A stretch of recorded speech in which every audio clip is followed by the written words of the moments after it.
What's up, y'all? I'm Deeg, here today on the Deeg podcast, thinking about why gamers are actually wrong about New World. Shocking, right? Everywhere you look, you hear things like the solo questing experience in this multiplayer, massive online RPG game is weak. You hear stories about players burning out by level 30 halfway through the grind after a week of playing. These players seem to be frustrated by a lack of things that they're used to by large AAA MMO games, such as strong, identifiable NPCs, and breadcrumb story progression, and set piece narrative moments, things that we all have been programmed to know and love, that don't seem to be a New World. I'm here to tell you today that they are missing the fucking point. And to explain how, I need to do my favorite thing and invoke the power of metaphor. Imagine you, a sophisticated consumer of culinary delights, have been invited to a restaurant by a friend visiting from out of town. They've chosen the place, you're simply arriving. Now, you know what you like. You've eaten a lot of food in your lifetime after all. Been to a number of restaurants. Let's say you have a sophisticated gamer appetite and you love chicken tenders. Who doesn't love a good tendy? Let's be honest. And you arrive at this restaurant. Let's say it's a steak restaurant. You sit down at the steak restaurant. Your friend makes their order and you consider, how should I decide how to approach this experience? How should I engage with this steak restaurant experience? Well, I'll tell you a little bit about me, okay? When I was younger, approaching a steak restaurant experience, a Italian restaurant experience, a Chinese restaurant experience, whatever it is, the first question I'd ask myself is there something here that I'm comfortable with? Something here I'm familiar with? And chicken tenders is the ultimate comfort thing in the United States here.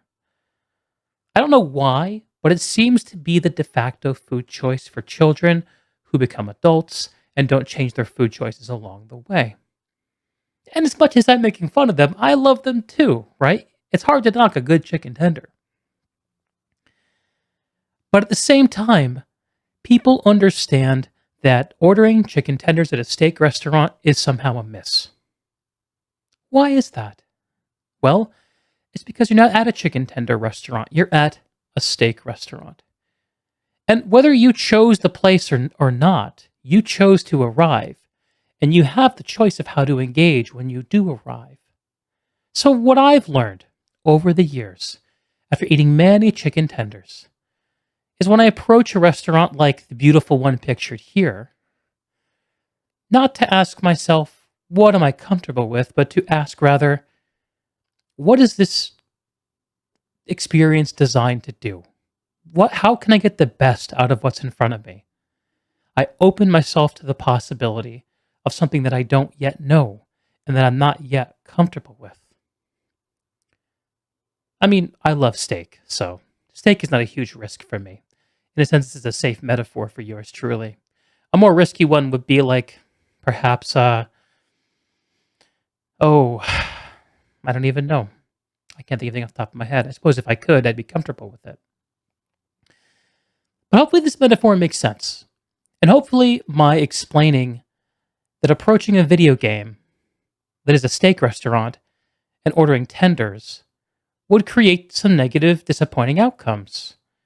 How come this beautiful restaurant doesn't have the best tenders? I can get something better at a fast food place. Well, yeah, and if what you want is fast food, you probably should go to a fast food place. So, if New World is a steak restaurant, what's the steak? Well, it's Quidditch. I mean, it's war. I mean, Sorry, let's back this up. I want to talk to you a little bit about fictional high schools. A fictional high school is a bit of a trope, of course, but it's among one of our favorites. And I could see no better one than Hogwarts itself. In Hogwarts, you start at first year, level 1. When you get there, you don't really have any idea what you're getting into. You get to know your surroundings, you meet the people, and eventually you'll find a group after feeling your way out. Not only that, but you'll meet your enemy or enemies, which then puts you in a position to do what everyone does in fiction like this and everyone fantasizes about and plays out in video games, which is to stand up for your friends. You see, none of this is about the place, it's about the people. And that's the contention I'm going to make here today. Fictional high schools reveal to us that classes and grades are things that happen, but they're not the point. And if you're like me and you're 20 years past high school, you know this yourself. It's a trope because it's true. My grades then may have gotten me somewhere. They may have helped guarantee a short-term outcome. The classes may have had some value, but that's not what you remember. It's the human experiences.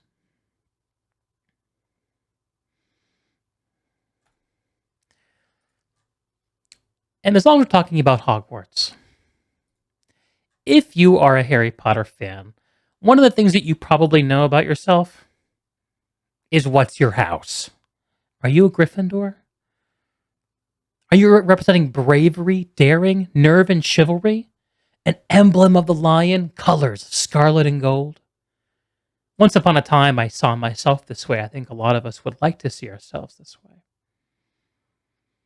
Are you a Hufflepuff? Are you a hard worker, dedicated, patient, loyal, and caring about fair play?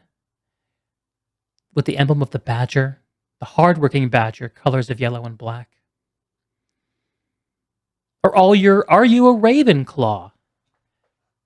Representing intelligence, knowledge, curiosity, creativity, and wit. Emblem of the eagle, colors blue and bronze. This is probably the best fit for yours truly. Or are you a Slytherin? Do you represent ambition, leadership, self-preservation, cunning, and resourcefulness? With an emblem of the serpent, colors of green and silver. Pause for a moment and consider. What's your house? Pause this actually. Literally pause it and ask yourself that question. I'll wait a moment. Okay, waiting's done. And if you've played the game that we're actually here to all talk about today, you will have inevitably chosen one of the 3 factions. Actually, mechanically, you can avoid this choice if you wish, but it will lock you out of most of the game's experiences. On the left are Marauders, representing action and directness. Their emblem is the hammer. Their color is green. Or the Syndicate, the knowledgeable and cunning syndicate. The emblem of the eye, in the color purple. Or are you an enlightened one? A member of the Covenant, representing insight and conviction, with the emblem of the gauntlet and the color of gold. Fictional high schools and game worlds are places of meaning to project ourselves onto. They have a built-in audience for our victories, our defeats, our pride, and our shame. They are controlled by forces we cannot engage and do not understand. They are deeply interconnected, with roads usually bending inward, back towards the thing itself. They reward who you know just as much as what you know. And they require us to grow to keep up, to move very fast just to stand still.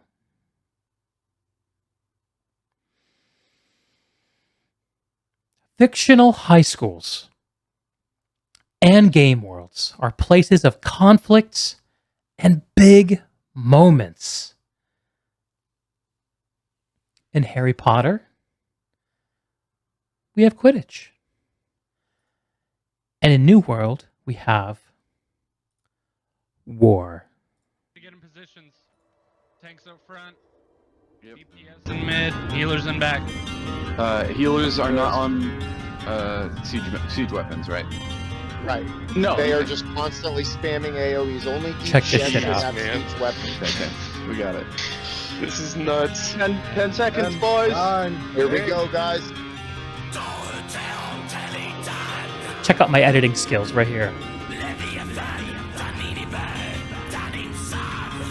Everyone's gearing up for fight. On our brooms for Quidditch, Don't run up. Let our all the sword and tanks shield on in action. New World. Start walking and pushing up to the point. Push up into healing circles. Weaken them if you can. Weaken and get onto the point. Let's start pushing up and everybody put turrets down and focus fire. They're locked Look at the human gore. all the way back into their fort. Left is breaking. We're pushing in on left. Snatching We need to victory from push the... in on Push it up middle. Yeah. We need to push middle at the same time. Push left. We need to start healing on the point. He's getting on a I'm at repeater. the front. Yep, I'm weakening the group.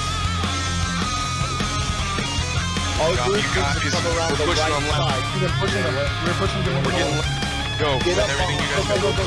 Get behind Everything. them. Middle Alright. group, get the behind healers, guys. them.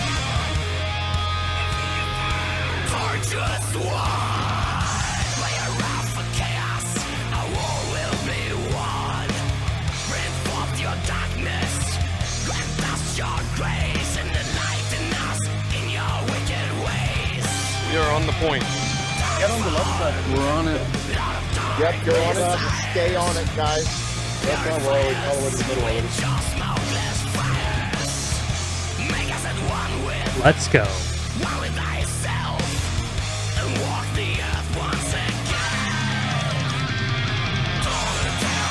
They're dying. Going.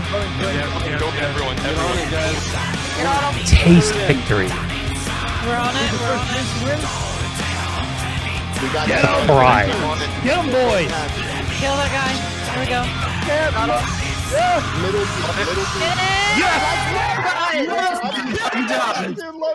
Middle group. Let's go, Way boys to and go. girls. Holy Oh crap! my gosh, you That's guys just were what on I'm it.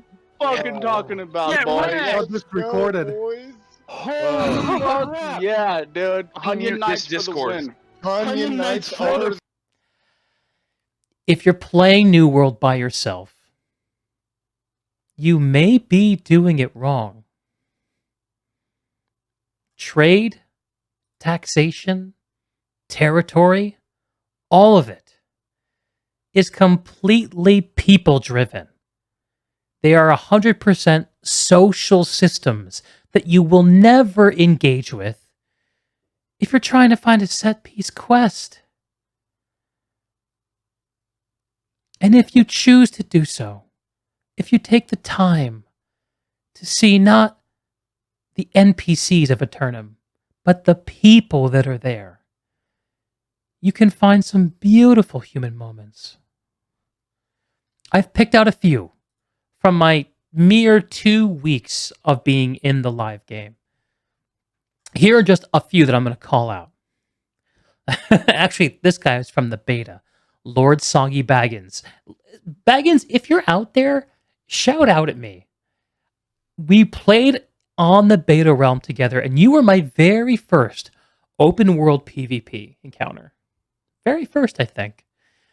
I found you cutting down wood somewhere in Windsward, I believe. You with your rapier and your musket, and I with my great axe and I think hammer, if I remember right. And we neither of us knew what we were doing, and we went back and forth, and I eventually turned the tables on you. And that started the tone of our beta time together, didn't it? At first, you had the upper hand, and then I had the upper hand, and we went back and forth a few times. I'll never forget standing in Windsward, hanging out with one of my friends, having you cruise by on Proc's voice, yelling, "Fuck you, Deeg!" A beautiful human moment. Now let's talk about a few folks from my own server, New World, which is called Phlegathon. A few folks I've run into in my 2 weeks that I'm hoping to get to know better. First, someone named Monty Carlu. This person writes these breathless war reports in the Covenant and the faction chat before and after wars and invasions. It's really cool. It's surprisingly well written and constructed. Legendary guns, soldiers of the morning, take heed. Like it gets you riled up. It feels like you're part of something bigger. They're contributing to it, and they're making something bigger, and you're a part of that. Chappie, someone who believes he's the Pope of the Covenant. Okay, kind of an obvious thing to want to be, I suppose. And, they make a go of it. They really want to be the Pope. Good for them, God bless. Rizrak. Rizrak is someone I ran into when I was out in the world playing the game, and he was this tank, and he trained a whole bunch of mobs into me, and I nearly got away with my life, and he with his, and he said, "Hey, I'm a tank, I do no damage. Can you help me with this quest?" I was like, "All right, fine, why not?" And we ended up questing together for a couple of hours. And now when we see each other in the world, we throw each other invites and say hello. She's a nice little human connection to have made, something that enriches the experience. Something that becomes more the point of the experience over time. Flaked. Fucking Flaked. I do not like you, Flaked. Flaked, you have ganked me more times in the open world than anyone else in New World.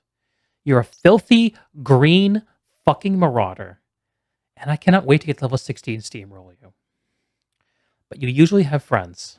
So we'll see how it goes. This random guy from the Traders Guild. I'm sorry, I don't remember your name.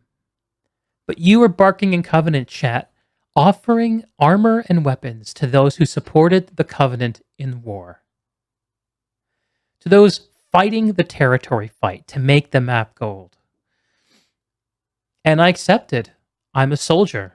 I'm in the wars. I took your boon. And I fought with it.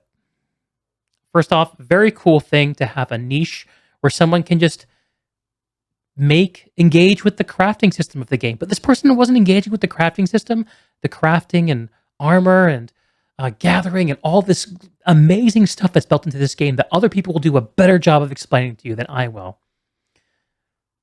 I'm not a how guy, I'm a why guy. And the why for this person was to support the war effort. It's okay to play the game any way you want, is my point. You don't have to be in the wars like I was. You don't have to ride a broom in Quidditch. But involve yourself with the people. Don't forget about it. This is what I'm suggesting. Oh, and this other guy, I cannot remember this person's name. I think it's something like It's Mirak. For some reason, that has like a Skyrim kind of recollection, like tinged memory.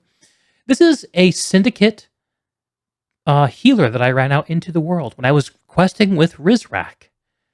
I convinced Rizrak to flag up PvP with me because I always flag PvP because I want to run into deal with people. And we just tried to gank him, and we couldn't. 2v1, we couldn't gank this guy. I was 2 levels higher. Rizrak was like 4 levels higher. We couldn't. He was just invincible. He out-healed us both. After 5 minutes going back and forth, the guy's like, "Do y'all want a truce?" Because he wasn't killing us either. I'm like, all right. I threw him a friend request. He's now someone I like seeing around the server. Rivalries can be a positive experience, just like alliances can be positive experiences. And the fact that Amazon Game Studios has created a game that in some ways structurally promote these human connections, these human frictions, to me is such a positive thing. And it's something I hear no other creator talking about. No one's talking about it. Everyone's like, oh, well, the drops are not more enough, or the quests are too boring, or, you know, it's just not enough to do, not enough dungeons. People, if you're cutting yourself off from the steak of the steak restaurant, you're in the wrong place. The last person I'm going to call out is my best MMO buddy friend, Maxentius. I could call him out for so many things, but here's what I'm going to choose. And me, by the way, it's reciprocal. Max likes to gank. It's one of his greatest delights in a game like this. And in some ways, this makes us compatible, because we both like to flag up. We were talking about open world PvP etiquette between the two of us. We were debating. I was arguing for not plus oneing. What is plus oneing? It's when two of you run into one of the other guys. How do you engage? I like to let Max try to take him out one by one, and I'll just watch. If the guy kills my friend, I give him a second to heal up, and then I try to take him out too. I engage with a sense of fair play. I don't like to press my advantage unless there's a really good reason to do it. And when we're just out doing stuff in the world, gathering, maybe doing a quest or two, the reason's not pressing enough to gank like that, 2v1. So anyway, we were talking about this. Him giving his perspective on Red is Dead, me giving my perspective on fair play. And what happened? Well, we found somebody, and we put this into practice. I let him do his thing. They fought. I think my buddy won, if I remember right. But afterwards, the guy who fought us messaged Max and thanked him. He said, you know what? A lot of people are plus oneing and 2v1ing. Thank you for letting us have a fair fight. He didn't thank me, the guy who abstained, probably because he didn't even see what my name was. He just saw I was a red guy floating around, not doing anything. But he thanked Max, the man who loves to plus one. Such delicious irony. I love that moment. It's important to know these things about ourselves. And if we let ourselves consider a moment why these behaviors emit from us, there's something to be learned there. At least I believe there is. Anyway, the last little clutch of anecdotes I want to present are about the companies of New World, and specifically a handful of the companies from my server, Phlegathon. First, I want to tell you about the IRS. No, not the Internal Revenue Service. There is a company on Phlegathon called the IRS. Funny, right? What's notable about the IRS is that they were the first Covenant company to capture territory. They stake a claim on Monarch's Bluff, one of the starting zones. And they've reaped about 90,000 gold in tax revenue. You see, when you own territory, you set taxes. Players who own houses, and which confer a lot of perks, pay weekly taxes on those houses. People who use trading stations pay taxes on those transactions. People who trade at your trading post pay taxes on those transactions. Owning a settlement can be quite a profitable endeavor. And I heard a rumor, I don't know if this is true, that apparently the IRS had only reinvested about half of the nearly 100,000 gold they'd reaped in tax revenue back into the settlement. You keep doing you, IRS. I wouldn't have it any other way. But also, I might have it a different way. Speaking of a different way, another company on our server, on our realm, is called the Guiding Hand. Now, the Guiding Hand is also a gold Covenant company. They're led by someone named Noxus. And they're the only Covenant company to hold multiple territories, which is impressive. I think they currently hold 2, possibly 3 territories. Noxus, the leader of the Guiding Hand, is kind of the de facto war leader on our faction. He's the most interested in territory fights, both assaults and defenses. He involves himself directly in planning and execution. He's right there on the front lines. He's in the thick of it. But he's something of an asshole and a bit of a divisive figure. We had this all hands faction meeting about a week ago, maybe about 10 days ago, where a bunch of people in a Discord established for the purpose of communication among the Covenant on our server came together to talk about how we should all work together and make decisions. And basically, everyone was like, "Oh, we should have like open things. Everyone should get a vote," and kind of this very like democratic flavor. And Noxus was just like, "I hold territory, guys. I'm going to do what I want. I'm the governor." And you know what? My perspective is he's not wrong. He's just an asshole. But sometimes assholes can change the world, can't they? Now, the bit of juicy drama behind the Guiding Hand that I got to see at that all hands meeting was afterwards, after the meeting, which went for like almost 2 hours, and Noxus left. His wife stayed. Her handle is Lilu Kanoko. I think that's what it is. And she was in tears, explaining how Noxus isn't mean. He just can say mean things, and that she would know better than anyone. Man, I would like to be a fly on the wall for the conversation the two of them had after that meeting. Could y'all imagine having your wife apologize for you and your behavior to a gaming community that you're trying to lead? Can you imagine? Ugh.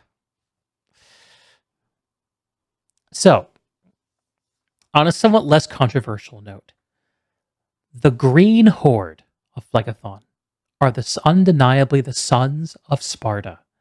So big that one company cannot contain them. There are two sons of Sparta. I suppose an elder and a younger. But they all work together, and between the two of them, they hold 3 or 4 territories.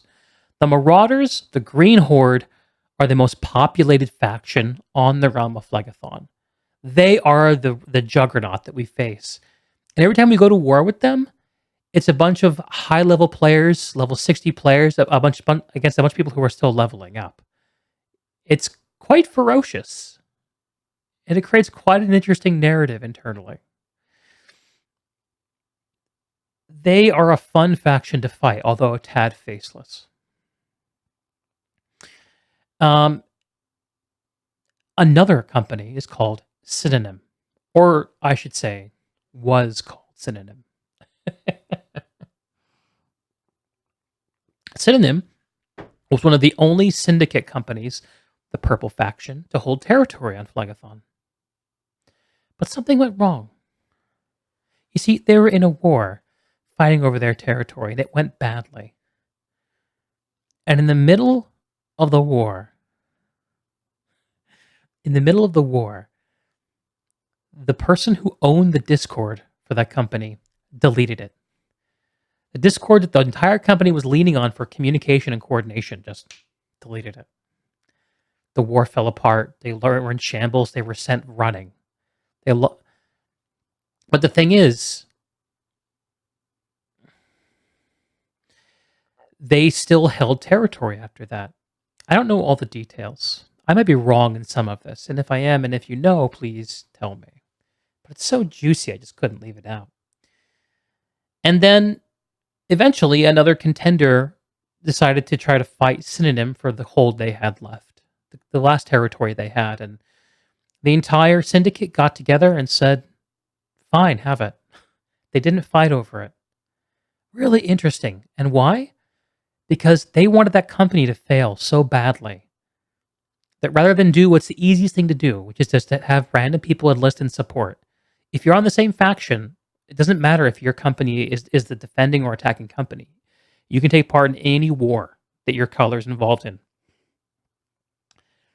But this company, Synonym, was starved of personnel by their own faction to guarantee that the territory would flip from purple to something else.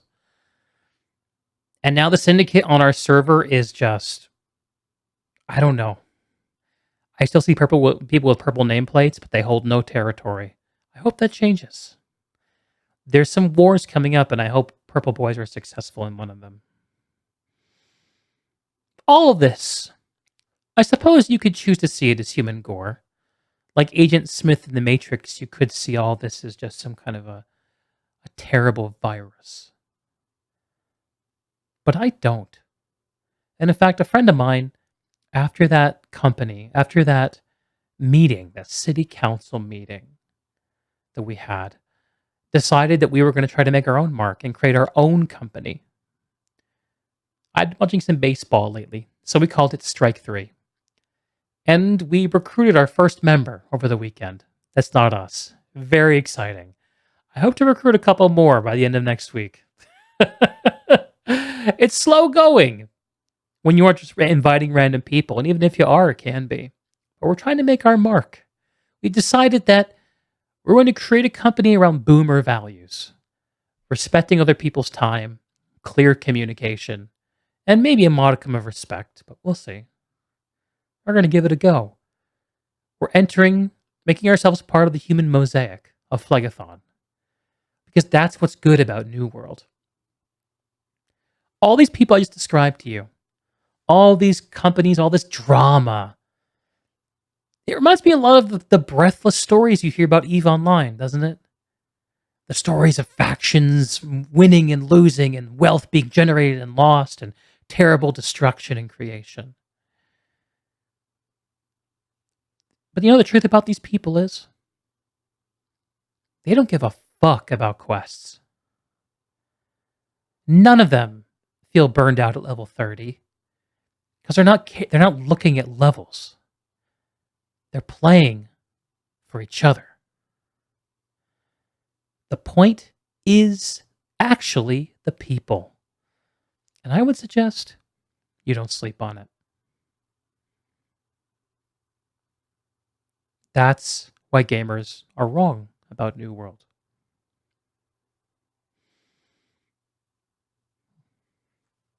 What do you think?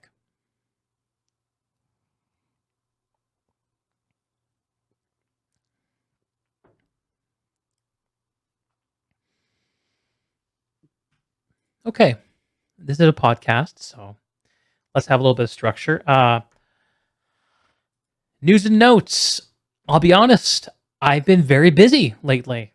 I haven't really had time to partake in what's going on in the industry of people and games, because I have been negotiating an offer for a new job, which I just accepted earlier this week. I'm going to start at the end of the month, and I'm very excited. It's going to bring some change for me. I might not have as much time to devote to content or gaming as I used to, but I think that might be okay. You know, sometimes a part of your life becomes so stagnant that almost any change would be preferable to continuing. And I've resisted easy changes at multiple junctures in the last year and a half, because I really wanted to be excited about the next thing. And that thing finally came through. And I'm really happy about that. I feel very lucky. I'll still be working from home, so no change there. It'll be my first time starting a new role working from home. And this is a young, growing company where they had a small number of people working in an office before the pandemic, and now they have a much larger workforce that's predominantly remote. It's an exciting time, and a fresh one where we're all learning. I definitely know I'll be learning a lot. But anyway, that's been taking a lot of my time lately, and it will take a lot of my time over the next few weeks and months. But fingers crossed, and yeah, onward and upward. I like to end these on Ascend. Ascend is a sort of personal story of awareness and perhaps inspiration when I can manage it. I don't have a lot to present here, but I will say that two of the things that have been going on in my life, in addition to everything else that was mentioned, is I've been dealing with some health issues that make it uncomfortable for me to do much in the way of strenuous exercise, which kind of sucks. I've talked before about having ADHD, and ADHD is it's a lack of ability to direct your own actions and attention over time. One of the best ways to contend with ADHD is to find the things that buttress you, provide structure externally, things like schedules and lists, and also find ways to fill up your gas tank. So when you need to actually step on the gas, you can. Good ways to fill up on the gas tank are things like eating well, getting lots of sleep, and of course, exercising. Without exercise, things start to fall apart for me. So it's been tough reducing my exercise lately, but I'll figure it out and I'll get back to it. This is a temporary thing. The reason I mention it is because I've also been thinking about people who annoy me in New World. Not every story I've run into has immediately delighted me, made me smile. There's been some frustration, some huffing, some epithets uttered either under my breath or quite loudly to my buddy Max. But when I think about those people and reflect on what I've been dealing with, I try to remind myself, as David Foster Wallace would say, that this is water. And we don't know what people are going through. Perhaps we can never truly know. And to prick myself into reminding myself to be aware of what I'm not aware of, and to cut people some slack, because we all need it. And that's a good note to end this on today. This has been the Deeg podcast. I'll be back again next week for more content. I do have more interviews coming up. Stay tuned for that. Same Twitch place, same YouTube channel.